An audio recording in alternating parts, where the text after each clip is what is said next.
Hey Statesmen fans, it's Courtney Jackson back with your weekly recap.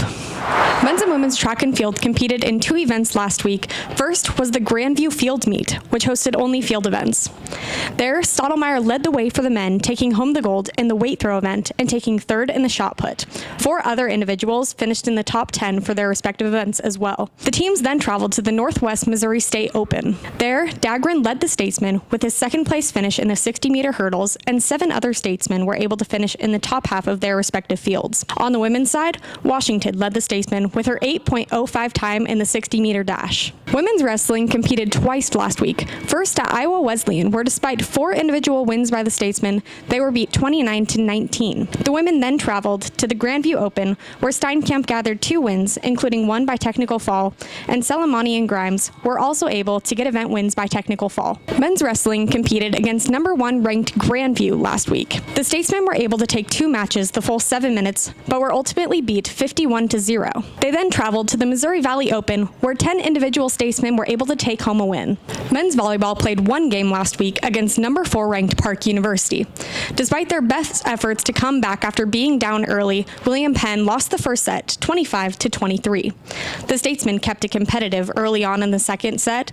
Then they were able to find some momentum as they closed out that set 25-22. They carried their momentum into the third set, but were unable to maintain the intensity and lost that third set 25-27 to go down 2-1. In the fourth set, it was once again William Penn's turn to enter the second half of the set with the momentum. The two teams traded points early on, but the Statesmen found their rhythm as Papes and Hero made their presence felt, and the Statesmen won the fourth set 25-21, tying the series at 2-2. Papes set the tone for the fifth set early on, which led to a 10-5 lead for the Statesmen. They held on to their lead and won that fifth set 15-13. That win marked the biggest upset in program history for the Statesmen, and it got Muff some recognition as he was awarded NAIA Setter of the Week. Women's basketball tipped off last week at home versus Mount Mercy. The Statesmen came out strong in the first quarter, but Mount Mercy answered with 27 points in the second quarter, putting them up 7 points at half. William Penn was not ready to quit as they came back scoring 23 points in the third quarter and tying the game up with 1 quarter left to play. The Statesmen could not hang on as they were out-rebounded 35-27 and ended up losing 77-67. They then traveled to Mid-American Nazarene University, where the women could not replicate their first half intensity from a few days prior. In the low-scoring 60-47 loss, Mortz walked away with 10 rebounds, and Terry found herself in double-digit scoring for the 4th game in a row. Our men's basketball team played Mount Mercy for the second time this season, and after a close matchup in round 1, the Statesmen made sure they made their presence felt at the end of the first half.